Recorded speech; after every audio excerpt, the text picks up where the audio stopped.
여러분 안녕하십니까? 반갑습니다. 3단계 이과에 오신 여러분들을 환영합니다. 우리 음악을 들으면서 시작을 해 보십시다. 여러분, 오늘은 신약의 교회가 보여주는 폭발적인 성장의 비밀에 대해서 살펴보게 될 것입니다. 여러분, 공부할 준비가 되셨습니까? 여러분, 이 비밀을 오늘날에는 거의 사용하고 있지 않지만 복음 전도를 위해서 아주 중요한 매우 놀라운 모델입니다. 바로 그것은 팀워크이지요. 팀워크, 소그룹입니다.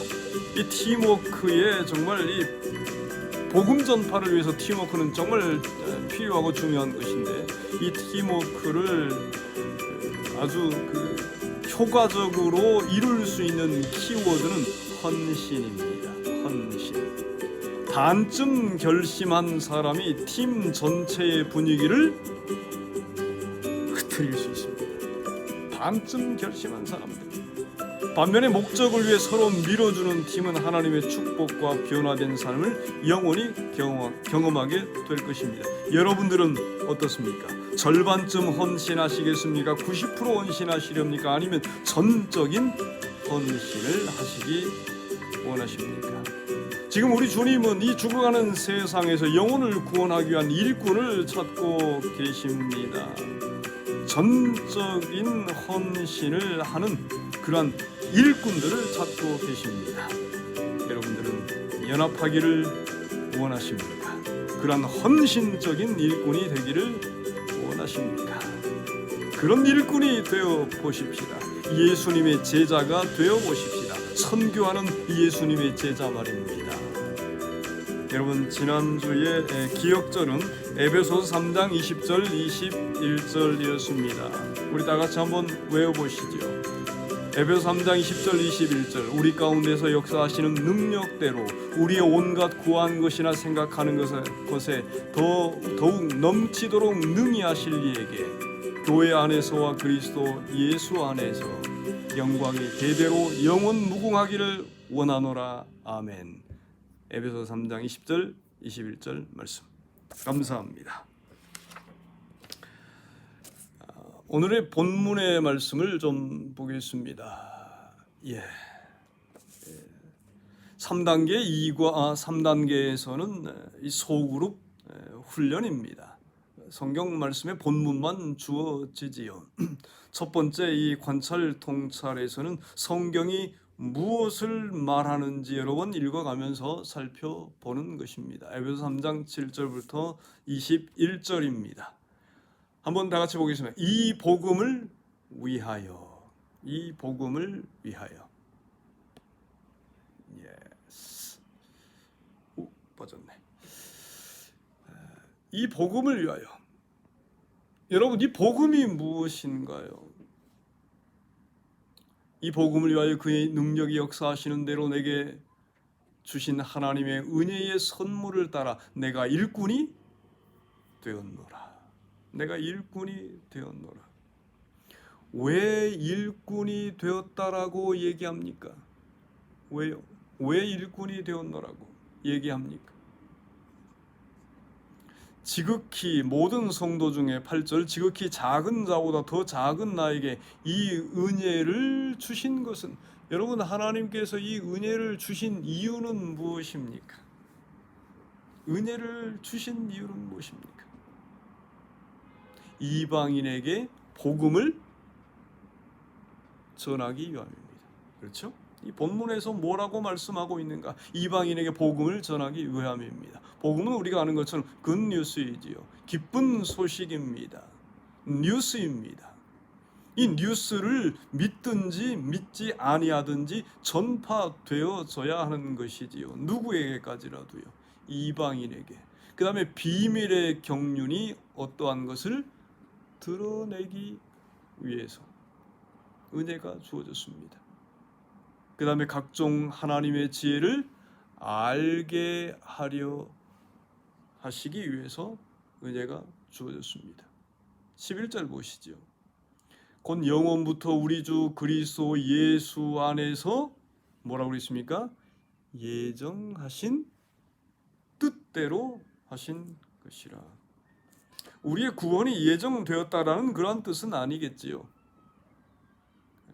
무엇이 예정되었습니까? 여기서 중요한 단어는 예수님 안에서입니다. In Christ. In Christ. 예수님 안에서 예정되었다라는 것이지요. 뭐가 예정되었습니까? 예수님 안에서요. 여러분, 우리 예수님은, 우리 하나님은 모든 사람이 예수님 안에서 구원을 얻을 수 있도록 예정해 두셨습니다. 요한복음 3장 16절에 그래서 누구든지 이는 저를 믿는 자마다 구원을 얻고 영생을 얻게 하려 하심이니라. 그것을 예정해 두었다라는 것이지, 내가 믿어도 구원을 얻을지 구원 못 얻을지, 또 믿지 않는 사람은 안 믿어도 구원을 얻을 사람으로 예정해 두었다, 그런 뜻은 아닙니다. 예수님 안에서 구원을 얻도록 모든 사람이 어떻게 해서요? 전도를 통하여서, 선교를 통하여서 그리스도를 믿고 구원을 얻도록 예정해 두셨다라는 것입니다. 복음이 온 세상에 전파되도록 하나님께서 예정해 두셨다라는 것이고, 그렇게 해서 모든 사람이 구원을 얻도록 예정해 두셨다라는 것이죠. 13절로 한번 보십시다. 그러므로 너희에게 구하노니 너희를 위한 나의 여러 환난에 대하여 뭐하지 말라고요? 낙심하지 말지니라. 낙심하지 말지니라. 16절에 속사람을 능력으로 강건하게 하시오며, 강건하게 하시오며. 여러분, 여러 가지 내용들을 이렇게 살펴보면서 성경이 무엇이라고 말씀하는지 깊이 묵상하시면 좋겠습니다. 여러분, 하나님께서 이 본문에서는 어떻게 일하시는 분으로 이렇게 묵상이 되어지십니까? 하나님은 어떻게 일하시는가요? 이 본문에서 우리 하나님은요, 그리스도 예수님 안에서 구원을 얻도록 하나님께서 일하십니다. 여러분, 바울의 기도의 내용은 무엇입니까? 14절부터 19절까지 쭉 보면 나와 있습니다. 바울의 기도의 내용은요, 자세히 살펴볼 수가 있습니다. 그리스도의 사랑을 알고 충만이라고 하는 단어도 묵상해 볼 필요가 있겠습니다. 여러분, 이 본문에서 하나님께서 우리를 향한 뜻은 무엇입니까? 우리를 향한 하나님의 뜻. 이 에베소 3장 7절부터 21절의 본문을 여러 차례 읽어보시면서 묵상하시면서 하나님께서 우리를 향한 뜻 무엇일까요? 워커가 되는 것이죠. 일꾼입니다. 우리 한글로는 내가 일꾼이 되었노라. 바울이 그렇게 고백하고 있습니다. 그러므로 우리들도, 여러분들도 하나님의 일꾼이 되십시오라고 하는 것입니다. 그것이 하나님의 뜻이라는 것이죠. 여러분, 혹시 여러분 주변에 정말 이분은 정말 자랑스러운 하나님의 일꾼이다, 그렇게 소개할 만한 분이 있으신가요? 한번 생각해 보시기 바랍니다. 그러한 분, 또 아니라면 내가 그러한 일꾼이 되기를 소망하십니까? 여러분, 관찰해보고 해석해보고 상관적인 질문을 이렇게 해보고 하는 내용들을 통해서 관찰, 통찰, 이 부분은 깨달음입니다. 이 본문 속에서 하나님께서 이 본문을 통해서 뭐라고 말씀하시는지 깨달아지는 것을 다 기록해 오시는 것입니다. 그 다음에 두 번째는 원칙을 발견해내는 것입니다. 이 원칙은 이 본문을 여러 차례 읽으면서 하나님께서 우리가 어떻게 살기를 원하시는지, 우리를 향한 하나님의 뜻을 찾아보는 것입니다. 여러분이 적어오신 답은 무엇인가요? 하나님께서 여러분들이 어떻게 살기를 원하십니까? 제가 적어본 몇 가지 답은 일꾼답게 살라. 일꾼답게 살라. 주인이 시키는 대로 살라. 우리는 주님의 종이기 때문에, 주님의 일꾼이기 때문에 주인이 시키는 대로 살라. 이렇게 원칙을 찾아보는 것입니다. 한 분이 저에게 이렇게 얘기했어요. 이 본문 속에서 자기가 깨달은 그 원칙은 쫄지 마, 낙심하지 말라, 쫄지 말라. 그렇게 아주 단순하게 발표를 하셨습니다. 아주 감동적이었습니다. 적용 부분입니다. 지금 나는 무엇을 해야 하는가? 지금 나는 무엇을 해야 되는가? 에세이 주석에서는 8절을 하나님의 은혜에 가장 근접한 자들은 가장 겸손할 것이다 했습니다. 하나님의 은혜에 가장 근접한 자들은 가장 겸손할 것이다. 하나님의 일꾼은 겸손해야 합니다. 지극히 작은 자라도 우리 하나님은 사용하십니다.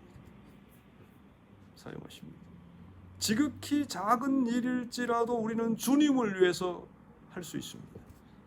내가 주님을 위해서 할 수 있는 일을 적어 보는 것입니다. 겸손하라. 어떻게 겸손할 것인지 구체적으로 적어 보시면 좋겠습니다. 그리고 일꾼 양성을 위해서 지속적으로 사역하셔야 합니다. 여러분 1단계, 2단계를 마치셨기 때문에 여러분들이 훈련 받으신 내용들을 이렇게 전수할 수 있는 디모데후서 2장 2절의 말씀처럼 여러분이 배우신 것을 그대로 전수할 수 있는 그런 제자를 선택하셨는지요? 아니면 기도하시기 바랍니다. 계속 기도하시기 바랍니다. 제자를 선택할 수 있도록 기도하시고 그분에게 찾아가서 얘기하시고 이 패스트 제자 훈련을 받을 수 있도록 권고하시면 좋겠습니다. 주요 포인트는 여러분들이 이 본문을 묵상하시고 깨달음을 찾아보시고 원칙을 찾아보시고 적용을 찾아보시면서 이 부분은 정말 중요하다, 이런 부분을 적어보시면 되겠습니다. 그리고 옆 사람과 나누는 것입니다.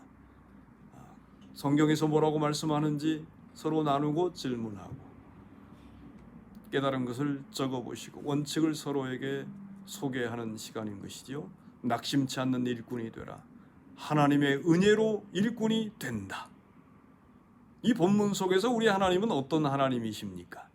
은혜의 하나님, 사랑의 하나님, 예정하시는 하나님, 더 넘치도록 능히 하시는 하나님, 그러한 능력의 하나님을 경험하시기 바랍니다.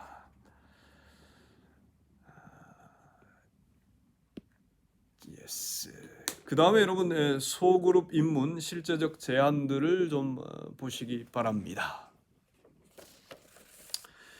여러분 초대교회, 초기 교회를 한번 상상을 해보시기 바랍니다. 오순절 성령이 임했을 때 3,000명, 하루에 3,000명씩 교회 안에 들어오게 되었습니다. 5,000명씩 교회 안에 들어오게 되었습니다. 그때 당시에는 교회당이 크지 않았습니다. 그들을 수용할 공간도 없었습니다. 어떻게 새롭게 들어온 새신자들을 돌볼 수 있었는가? 여러분, 우리 믿음의 초기의 선배들이 찾은 해결책은 집에서 모이는 것이었습니다. 소그룹을 조직해서 집에서 모이는 것이었어요. 그것이 그들의 해결책이었습니다.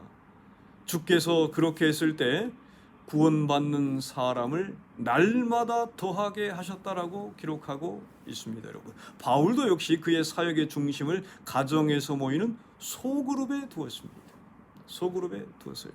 각 집에서 모였다고 그랬습니다. 나기수, 스데반, 아굴라와 브리스길라, 야손, 빌레몬, 오네시모, 가이오, 루디아, 유스도, 그리스도와 빌립의 집에서 그들이 소그룹으로 모였던 흔적을 성경에서 우리가 찾을 수가 있습니다.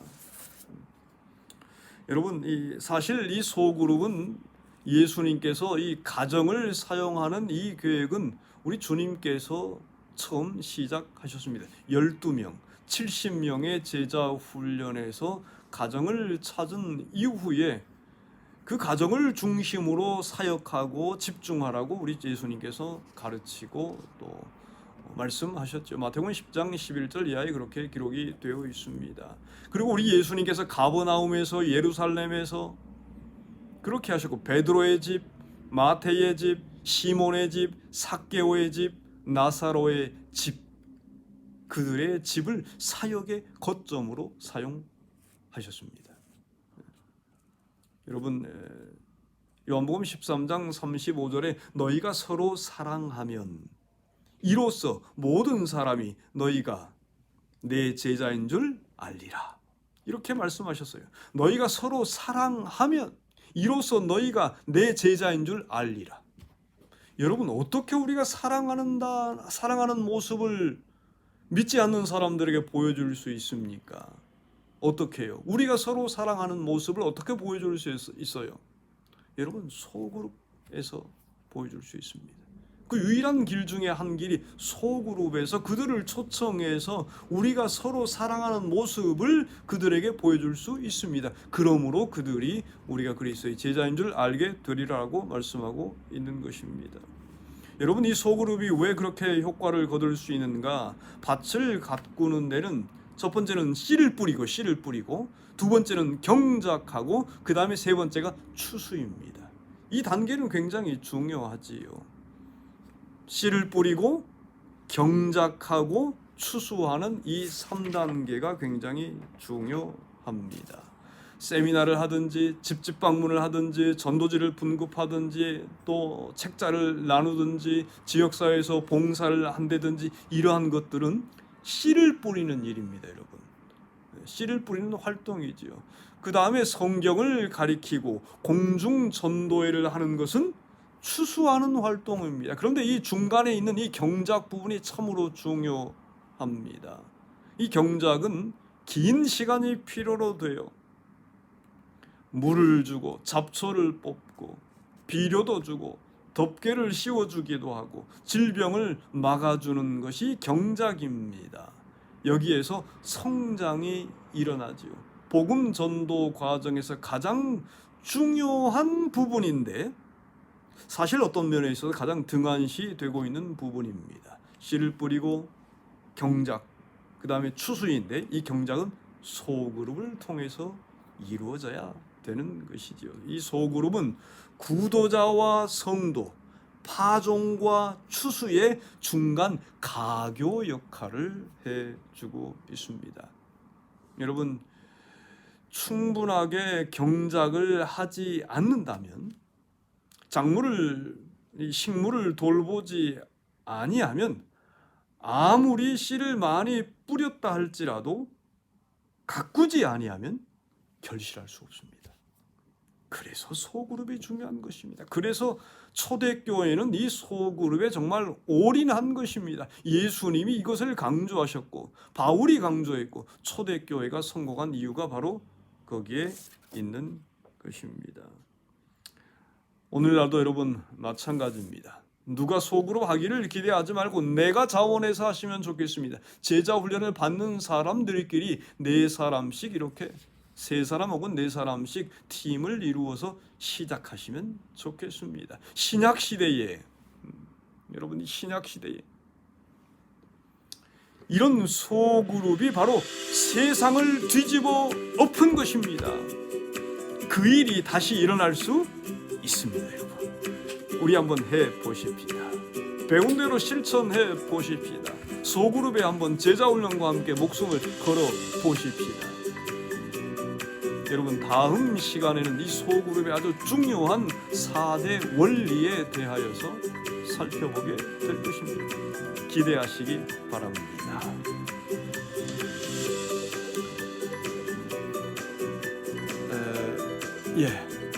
이 사파, 씨 뿌리기, 경작하기, 추수하기, 이 깔때기입니다. 이 부분을 잘 좀 기억하시고 외우시고 살펴보시면 좋겠고요.